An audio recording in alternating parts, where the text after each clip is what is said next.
안녕하십니까, 김 팀장입니다. 한 주간 주식 투자하시는 분들 참 한숨 나오는 한 주가 아니었나 싶어요. 예. 내가 무슨 잘못을 했길래 왜 내가 산 주식만 이렇게 뚝뚝 떨어지나. 근데 저는 뭐 계속 영상에서 말씀드리지만 인버스도 같이 투자를 하고 있어요. 하락에 대비한 투자죠. 끝없이 상승하는 시장에서 인버스 투자하는 사람은 바보다. 뭐 그거 투자해서 무슨 수익이 나느냐 이렇게 말씀하시는 분들도 있겠지만, 인버스를 통해서 수익을 낸다기보다 하락장에서 해지하는 용도로, 그러니까 해지라고 하면 반대되는 성향의 투자로서 자산을 좀 안전하게 보호하는 목적으로서 투자를 한다고 하죠. 그런 의미에서 인버스에도 일정 부분 투자를 하고 있단 말이죠. 그리고 하락장에 대비해서 현금을 보유하고 있었다. 왜냐하면 상승할 때는 매도를 해야 되니까. 근데 전반적으로 시장이 수익률이 떨어지는 상황에서는 저도 물론 그렇게 수익률이 좋진 않습니다. 영상을 보시는 분들도 다들 힘들고, 저도 물론 힘듭니다. 예, 이게 쉽지 않은 시장 상황이라서 마음은 뭐 현금이 조금 더 있고 인버스에 투자하고 있는 게 지금 손실을 줄여가고 있다 정도로 안도를 하고 있긴 하지만, 여러분들하고 똑같은 상황에서 투자를 하고 있습니다. 오늘은 유동성에 대한 투자에 대해서 좀 이야기를 해보려고 하는데, 투자라고 하면 보통 생각하시는 투자는 일정 금액을 매수를 하고 차익이 원하는 만큼 실현이 될 수 있는 가격에 도달하면 매도를 해서 차익을 이제 실현한 수익을 내는 그런 것을 투자라고 했다면, 저는 유동성에 대해서 투자를 해야 된다. 주식 시장이 유동성이라는 게 굉장히 단점이라고 보여지지만, 역으로 그런 유동성에 투자를 하게 된다면 하락장에서도 수익을 낼 수 있다, 이런 얘기를 하고 싶어요. 또 다른 이야기로는 시장에 투자를 해라. 그 시장 안에 내가 계속 머물러 있고 그 시장 안에서 내가 투자를 지속하고 있어야, 그러니까 하락장이더라도 투자를 계속 해야 이 하락장을 딛고 상승을 할 때 수익을 낼 수 있다, 이런 말씀을 드리고 싶어요. 물론 뉴스에는 굉장히 악재들만 얘기가 나오고 비관적인 얘기들만 나오고 희망적인 얘기는 전혀 없고 그렇게 들리기 때문에, 공부를 많이 하지 않거나 믿음이 부족하다고 하면, 이게 무슨 뭐 종교도 아닌데 시장이 안전하게 전환될 거다라는 믿음이 부족하게 되면 두려움에 내가 갖고 있는 주식을 팔아버릴 수가 있어요. 근데 저점에 매도를 하는 행위는 마음의 안정은 가져오지만 이후에 상승하는 시장에서 뼈아픈 상황이 될 거라는 거.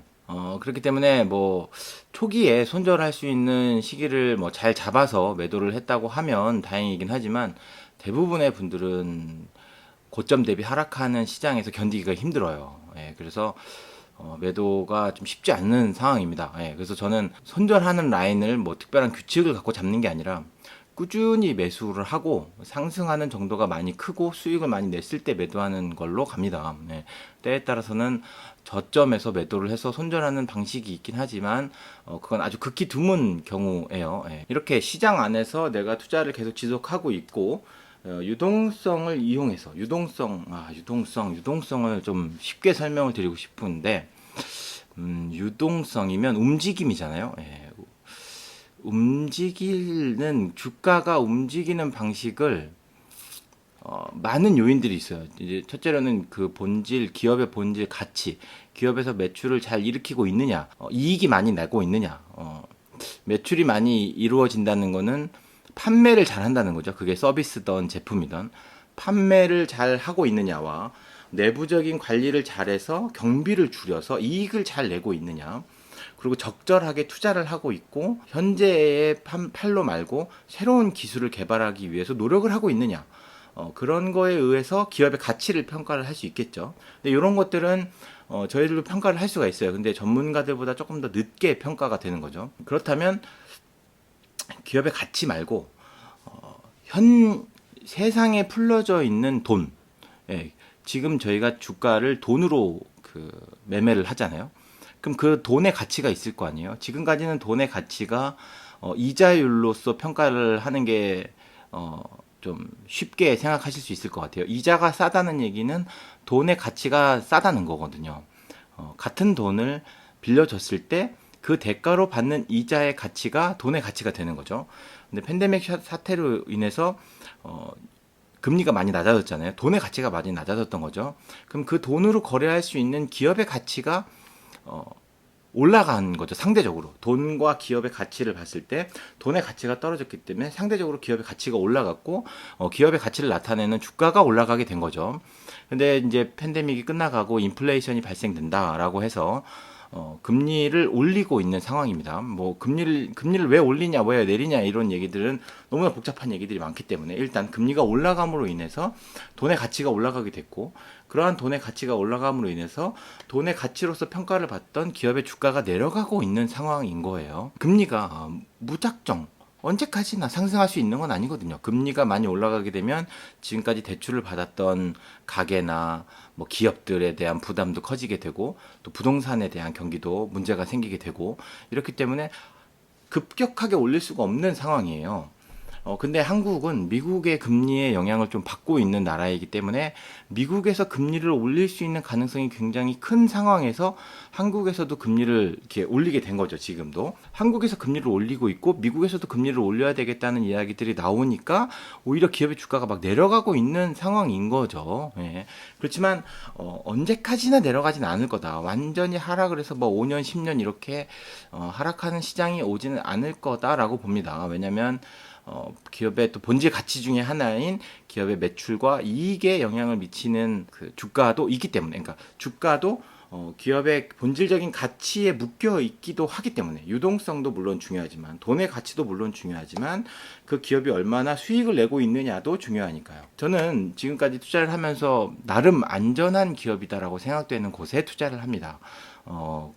국민연금에서 투자를 하고 있는 기업들이 1순위고 배당을 잘 주고 있는 기업들이 1순위. 그러니까 매출에는 크게 영향을 받지 않을 것 같다라고 생각되는 기업들에 투자를 하고 있어요. 이런 금리가 올라가는 상황에서 기술주나 뭐 메타버스 뭐 이런 IT 관련된 주식들, 게임주 이런 것들이 영향을 많이 받는 이유가 기업의 실질적으로 돈을 버는 본질적인 가치가 약하기 때문에 유동성에 의해서 올라간 부분이 많이 크기 때문에 오히려 유동성이 줄어드는 시기에는 변동률이 훨씬 더 크다고 생각이 되는 거죠.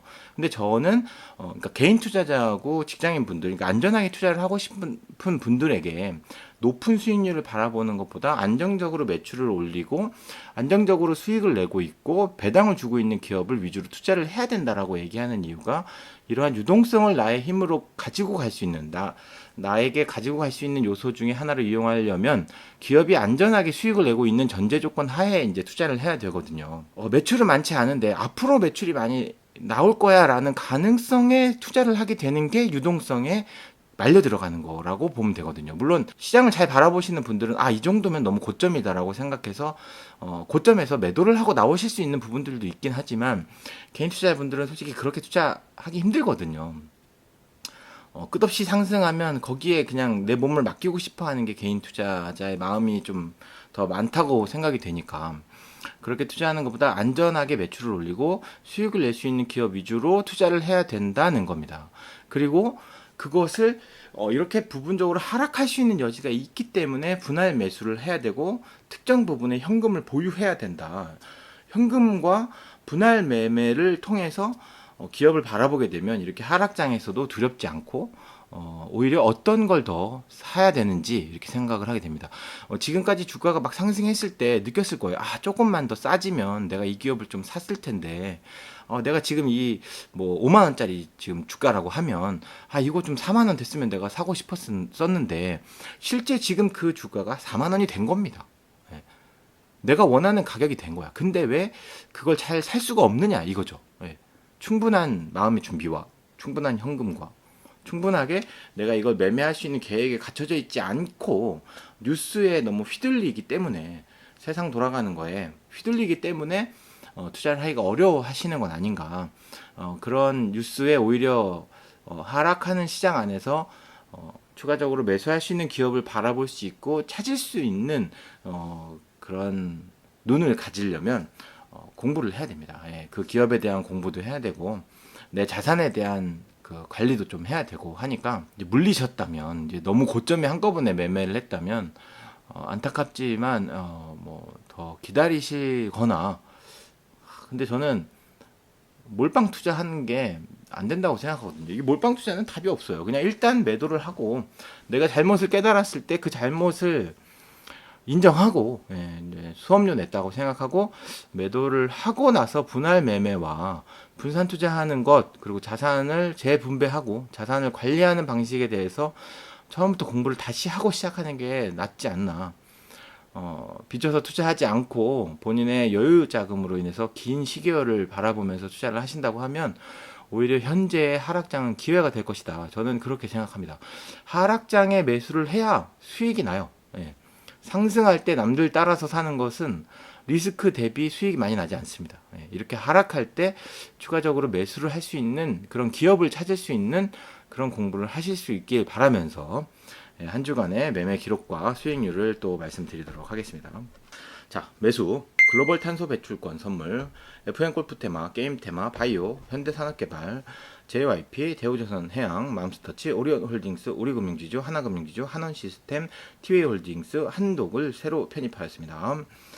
맘스터치가 6,200원에 자진 상패한다고 했는데 바로 그 상패가 나오기 전에 운이 좋게 매수를 하게 됐어요. 근데 뭐 그렇게 많이 매수를 한 게 아니라서 상장 폐지가 되었는데 되게 시장에서는 그런 것 같아요. 좀 긍정적으로 주주들에게 손해를 끼치지 않는 방향에서 상패를 하는 과정을 모범적으로 보여줬다라고 생각하는 아주 기분 좋은 상장 폐지인데 저희 입장에서는 상장 폐지가 좀 안타깝습니다. 돈을 잘 벌고 매출이 잘 이루어지고 있는 기업을 소유하고 싶은데 대주주께서 자진 상패를 하겠다고 하니까 저는 개인적으로는 좀 안타깝지만 건전하게 상장 폐지가 되는 그런 모범 사례로서는 되게 좋다고 생각합니다. 예. 그리고 현대산업개발 안타까운 그런 사고로 인해서 주가가 이렇게 많이 하락하게 되는데 일단 제가 보유를 하였고 현대산업개발 자체에 안 좋은 악재라고 하면 영업정지까지도 이루어질 수 있다라고 생각이 돼요. 근데 현대라는 게 건설로서 우리나라에서 산업의 기반을 발전시킨 회사 아닙니까? 예.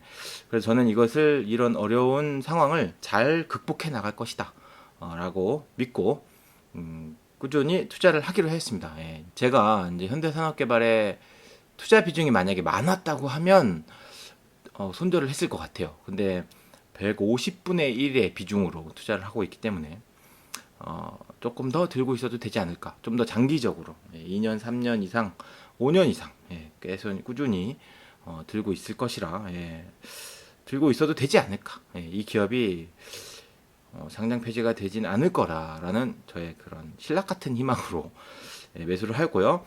단가가 18,350원에 매수를 했는데 지금 한 14,000원대인 것 같아요. 많이 좀 하락해 있는 상황입니다. 매수를 추천드리진 않습니다. 이렇게 건설 회사가 안전상의 문제가 있었다는 거는 옳지 않은 겁니다. 이건 좋지 않은 거예요.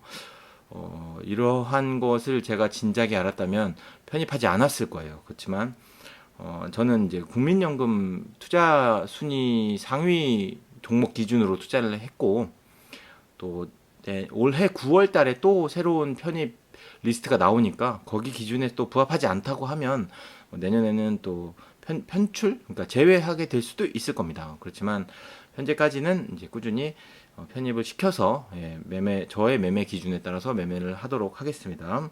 네, 한독 그룹이 새로운 종목으로 편입이 되었고요.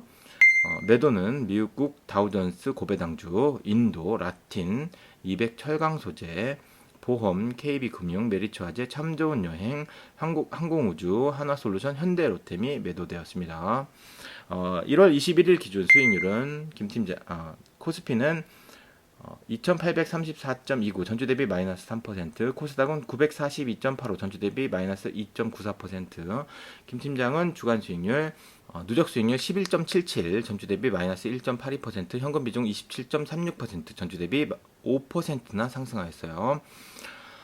아마 이번 주에 하락을 많이 했기 때문에 다음 주에는 좀 추가적으로 매수하는 종목과 금액이 좀 많이 올라가지 않을까, 그래서 현금 비중이 떨어지지 않을까 예상이 되지만 꽤 높은 현금 비율이 나왔어요. 다음 주도 어떻게 매매가 될지 참 저도 궁금합니다. 솔직히 지금은 토요일이거든요. 영상을 촬영하는 오늘은 토요일이고 저는 벌써 다음 주에 어떤 종목을 매매를 할지 적어놨어요. 꽤 많은 종목을 매수하게끔 되어 있습니다. 예, 꽤 많은 종목과 꽤 많은 금액으로 매수하게끔 되어 있고 매도는 아주 소량으로, 그렇지만 자동 매매로 걸어놨기 때문에 다 매수가 될지 다 매도가 될지 모르겠습니다. 그건 다음 주 시장을 바라봐야 되기 때문에 중요한 거는 우리가 시장 안에 들어와 있고 꾸준히 리밸런싱을 해야 된다. 영원한 종목도 없고 영원한 상승도 없고 영원한 하락도 없다. 예, 저는 그렇게 생각하고 있기 때문에 주간 등락률이 꽤 3% 정도 하락한 건 좀 이례적이에요. 예. 그래서 아마 좀 추가적으로 매수를 많이 하게 되지 않을까 싶은 생각이 들고 영상을 보시고 있는 투자자분들께서도 다음 한 주 수익을 낼 수 있는 투자 하셨으면 좋겠고, 개인 투자자분들과 직장인 투자자분들이라고 하면 이런 시기에는 종목보다는 저는 ETF를 투자를 하는 게 어떤가. 그리고 국내 ETF보다, 그러니까 국내에 있는 ETF인데 뭐 타이거, 코덱스, 뭐 아리랑, 뭐 KB스타 이런 ETF인데 해외 지수나 해외 업종, 뭐 해외 원자재 이런 데에 투자하는 ETF도 보시는 게 어떨까 생각이 들고, 국내 업종 ETF도 굉장히 많은 종류의 ETF가 있으니까 그런 ETF 위주로 투자를 하신다고 하면 하락률은 낮출 수 있고 수익 날 때 이제 수익을 또 볼 수 있지 않을까. 그리고 분할 매매 하시는 거 10분의 1씩 나눠서 산다던가, 일단 어떻게든 쪼개서 최대한 쪼개서 매수를 할 수 있는 방법을 구현할 수 있는 게 투자자분들이 이렇게 하락장에서 버틸 수 있는 방법이 아닌가 싶습니다. 예, 유동성의 투자를 할 수 있도록 저도 꾸준히 제 영상에서 어떤 방식이 리밸런싱이 더 좋고 투자하시는데 더 안전하게 투자를 할 수 있는지 그런 이야기들을 계속 해 나가도록 하겠고요. 오늘 영상은 여기까지 하고요. 다음 주에 다시 뵙도록 하겠습니다. 감사합니다.